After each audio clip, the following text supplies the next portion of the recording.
It's really important if you're going to be doing this work, in my view, with these practices and diving deeper into self, which results in higher consciousness and perhaps freedom of the I, from the I, is to be careful of going into Godhead mindsets, like that somebody that's home to God, or they know everything and they have all the answers on everything, and they're something supernatural from another cosmos experiencing life here in a body, and all that bullshit.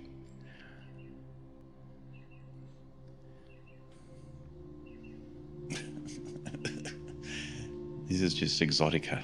This is exotica from the East. It's not real. What's real is here now, direct experience. And what you might call supernatural is actually natural. It's just that we're so dumbed and toned down and compressed that we see it as something different to what it is natural.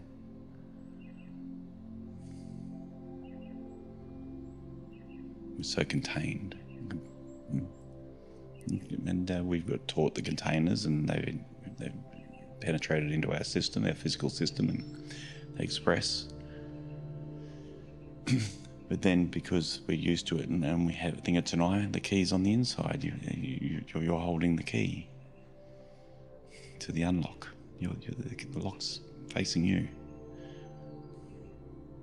It's not on the outside. It's not over there. There's no Godhead to come and fix you. It's inner work. It's inner freedom. And you got to go find what the lock is. Where are the locks? It's like locks, really. You could look at it another way. There's a whole series of locks that you need to go find and undo them. Unlock the cage, one bar at a time.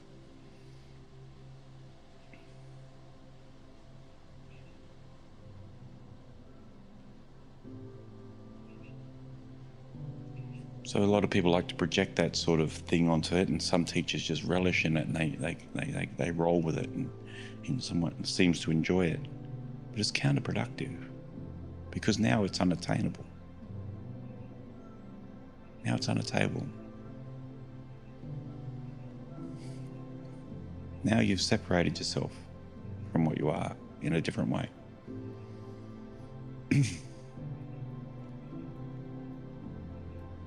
You can appreciate and respect and honor and love. That's all fine.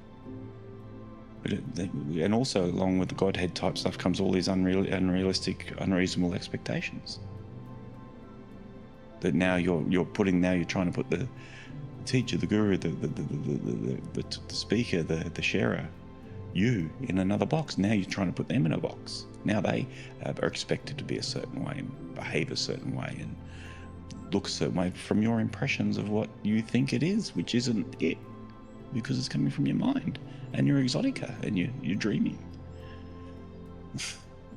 Now I actually feel that sometimes, the pressure to be somebody I'm not, or something I'm not. Like I now have to enter a new role. No. If you want that, you probably need to move on, or if you can't adjust it, or at least work on it.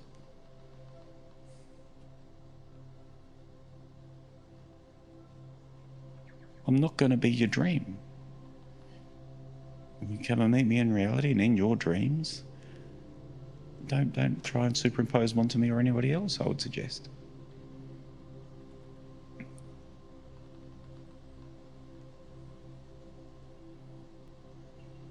I don't want to be in your box.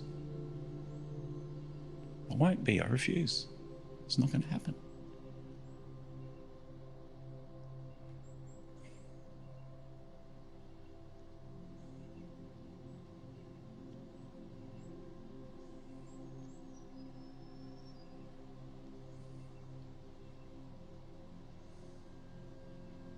Yeah, you understand?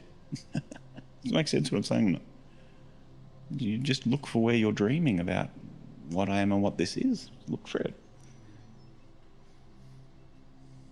And we're like children. Humans are like children. They want Santa to be real. Huh? They want all these converted views of Jesus to be real.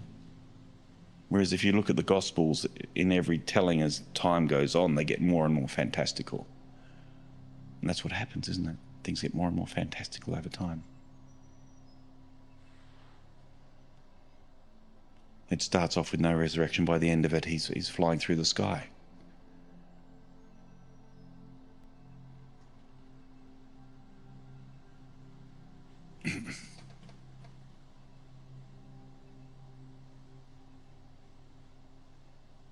So people love magic tricks. Yeah, magicians are very popular.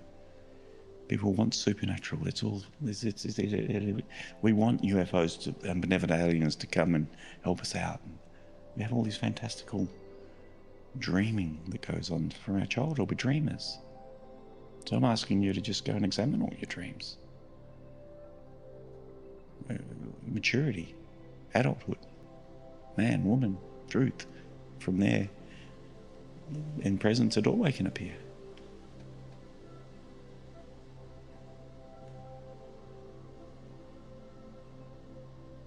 Don't go looking for another mummy and daddy. Stand alone. Go, you know, you don't need that. It's here. And if you can truly experience what's going on within you and stay still in it, which is the practice, isn't it? That's the work. You won't need any of that. The dream is like a medicine. It's like opiates. It's like a drug. Why? Because the dreams cause pain and suffering, and now you're trying to medicate your way out with another dream.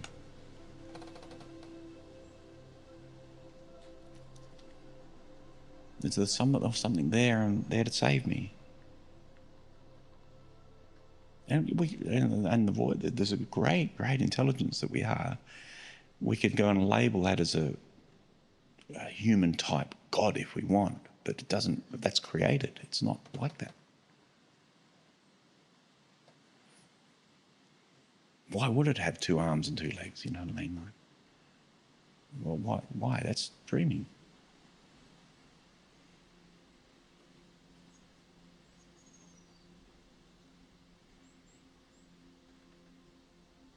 So yes, there's a vaster, more beautiful intelligence, love.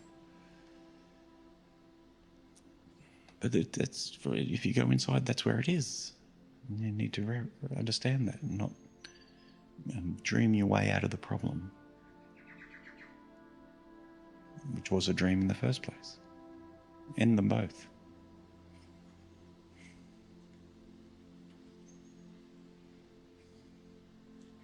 And the dream of, I'm not good at this, I need to be better, I should be awake now, I should be this, all dream. You're in a suffering dream, trying to dream your way out another one, and now you're dreaming more suffering. Just trap after trap after trap. Johnny over here is having some progress, what's wrong with me? Etc., etc., etc.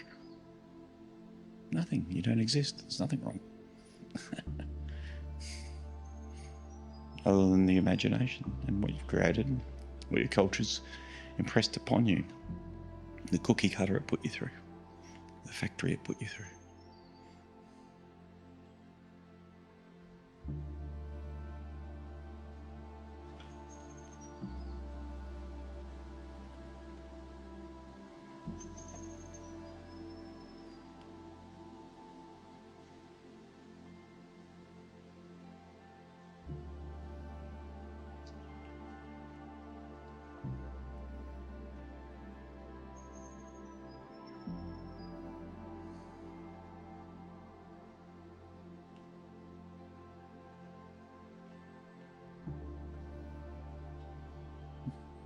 So it's just try and avoid other, this separation of God and me is another trap.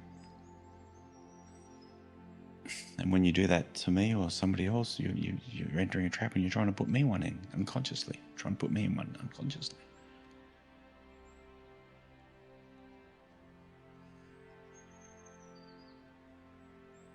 Now there's a measuring. What did that look mean? What's he doing here? Why is he doing that? You're dreaming. Because it's different to your dream.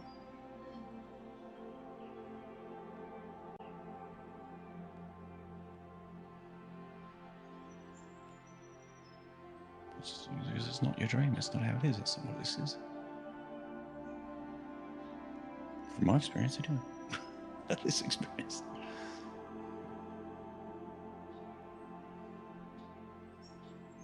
You'll see when you see. You'll see when you see.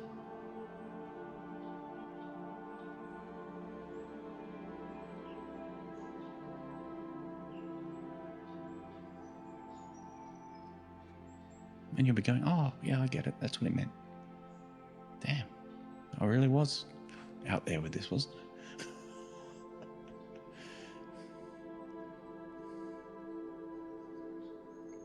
But there's lots of, and I get it too, there's lots of gurus wandering around in all sorts of garb and paraphernalia and role-playing, it seems, and unnecessary. Don't get tricked by it all. Unnecessary.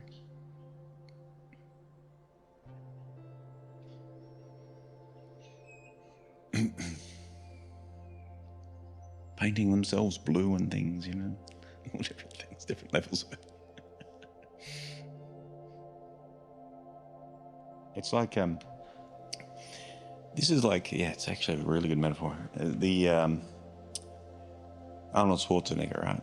He was like, he inspired the whole body movement, great if you're into that bodybuilding movement. And he had that Pumping Iron movie. And the big difference between him and others was when it was really tough and things were going hard, and everyone's grinding it. Like someone was saying to him, you're always smiling in the gym. You're in the middle of these hard sets and you're just smiling. And he's going, yeah, because I know where this is leading, and every time I do that last rep, I know I'm closer to, his goal was Mr. Universe.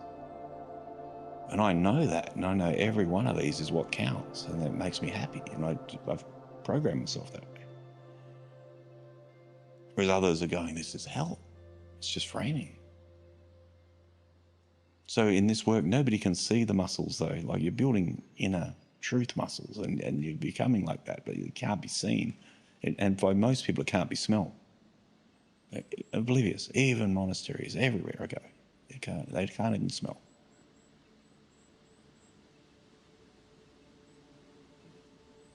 Right? They're all in their dream. And so I've been to massive famous Buddhist temples in Taiwan where the teacher's enlightened and all of the monks and nuns are asleep. They can't even smell. They can't even see what's in front of them.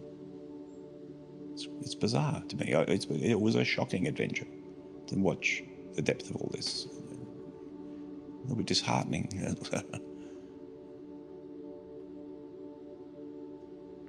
And so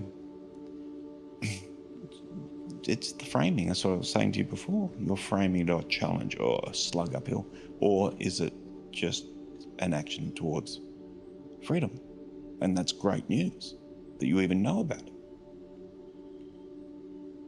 And you know what lift to do, what exercise to do. But your framing is that of failure.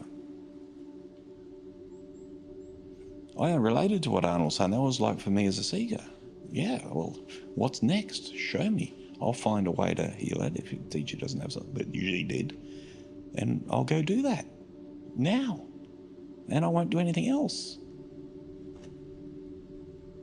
That's the difference. This is rarer than what I guess Mr. Universe is very rare, but this is rare. A lot more people are trying this than Mr. Universe, I would suggest.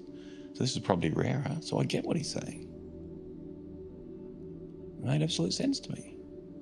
Because that's how I saw it. But I hate lifting weights, but this is what I wanted to do, and this is probably the right thing to be doing with that intent. Which obviously is. Arnie's going to die as an ego.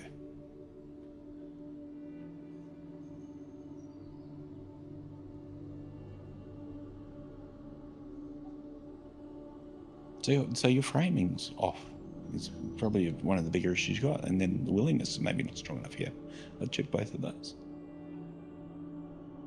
The first thing you have to do is realise how the world works.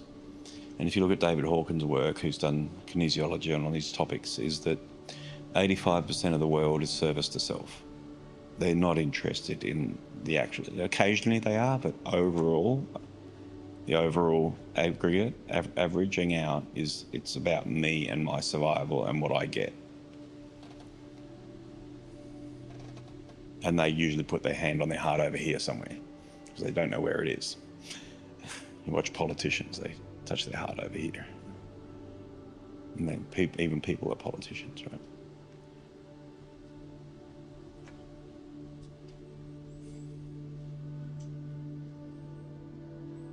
Okay, so you have to realize that. And now, does that mean, oh, okay, so I go and be like them now because that's how it works? No, you have to maintain the service to other mindset and life because that's the natural, actual way. You see small children, they get, as soon as they're conscious, they start trying to give you stuff, don't they? Right? They're trying to share. When their needs are met and they're happy, they're trying to feed you and whatever. It's natural for us to be giving and caring, and we that comes out of us as we become competitive or fearful, yeah, as the ego and the seeds that we brought in and the influence of the others the vines start to grow, the weeds start to grow. And in some people, the weeds don't grow because a lot of the seeds weren't there to begin with, and they come in with a different demeanor, or they were raised in a certain way of giving, and so it's a whole different setup. So for folks that are in service to other, it can be quite difficult in the world because it doesn't get returned very often. Tremendous amounts of people on the spiritual path are extremely service to self. That's why they never work, they never make it. So they have to pretend because they're so egoic that they cannot bear to not be deep in other people's eyes. So to understand this, so maybe, I don't know your in-laws, and I don't want to judge them, but maybe they just don't have that functionality. It's a higher level function. So if you look at it on a machine level, which kind of in a way it is biological machines, they just don't have the function, or whoever it is, a lot of people just don't have that function in their system unless it's a giving to get. Oh, if I'm nice to this person, I bring a gift. Oh, the law of reciprocity, they've studied all this stuff and The Secret and all this stuff. If I give this, I get that. And they've worked it all out. And it's a big show. The world's a big show.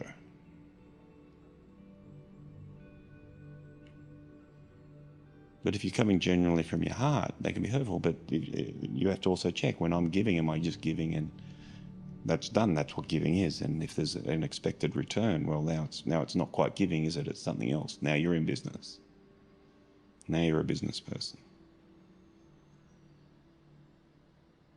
Now we become a politician. And that's okay for a while if your intent is to wean off that to just the pure joy of giving and the pure common sense of it and the pure cleanliness of it and naturalness of it starts to get hold. So it's okay. At first it can be clumsy for people, but if the intent's in the right place, that'll alchemize over time. And so, yeah, that's life. That's how life is. You have to understand that. And it's not fair. Well, it's not meant to be fair. If it was fair, nobody would even be doing this work and finding out what they are. They'd all just be wandering around. in another form of egoic semi-rapture and not actually getting to the end game.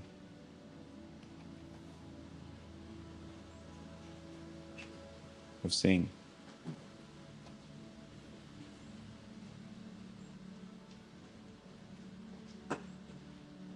So you're trying to get a result that you think is acceptable from software systems that don't have the functionality.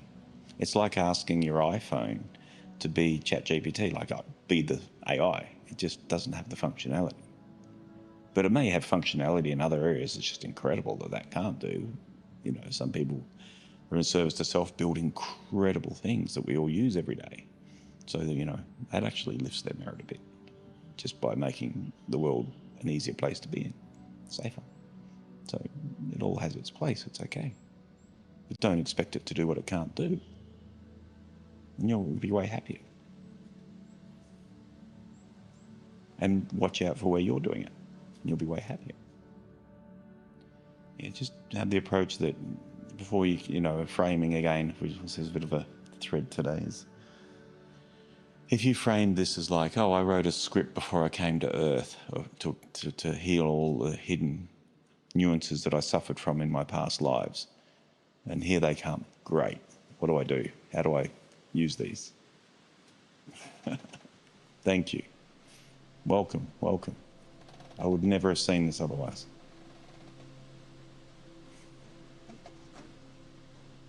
This physical form gave me the opportunity to suffer, feel pain, feel moods, feel emotions. Okay, let me use them correctly.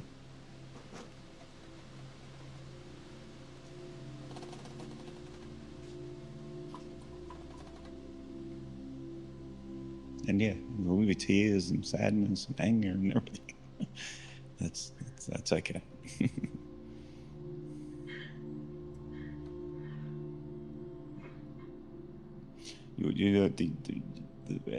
Our species has a tremendous amount of pain deep down and sadness and grief buried deep down. It's just because we don't have a comfortability with it, it remains there. So it's going to come up and release.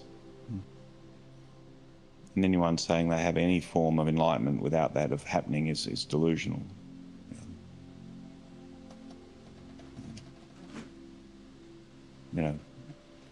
Funny set of phrasing to anyone with enlightenment. I get that, but you understand. It's part of it.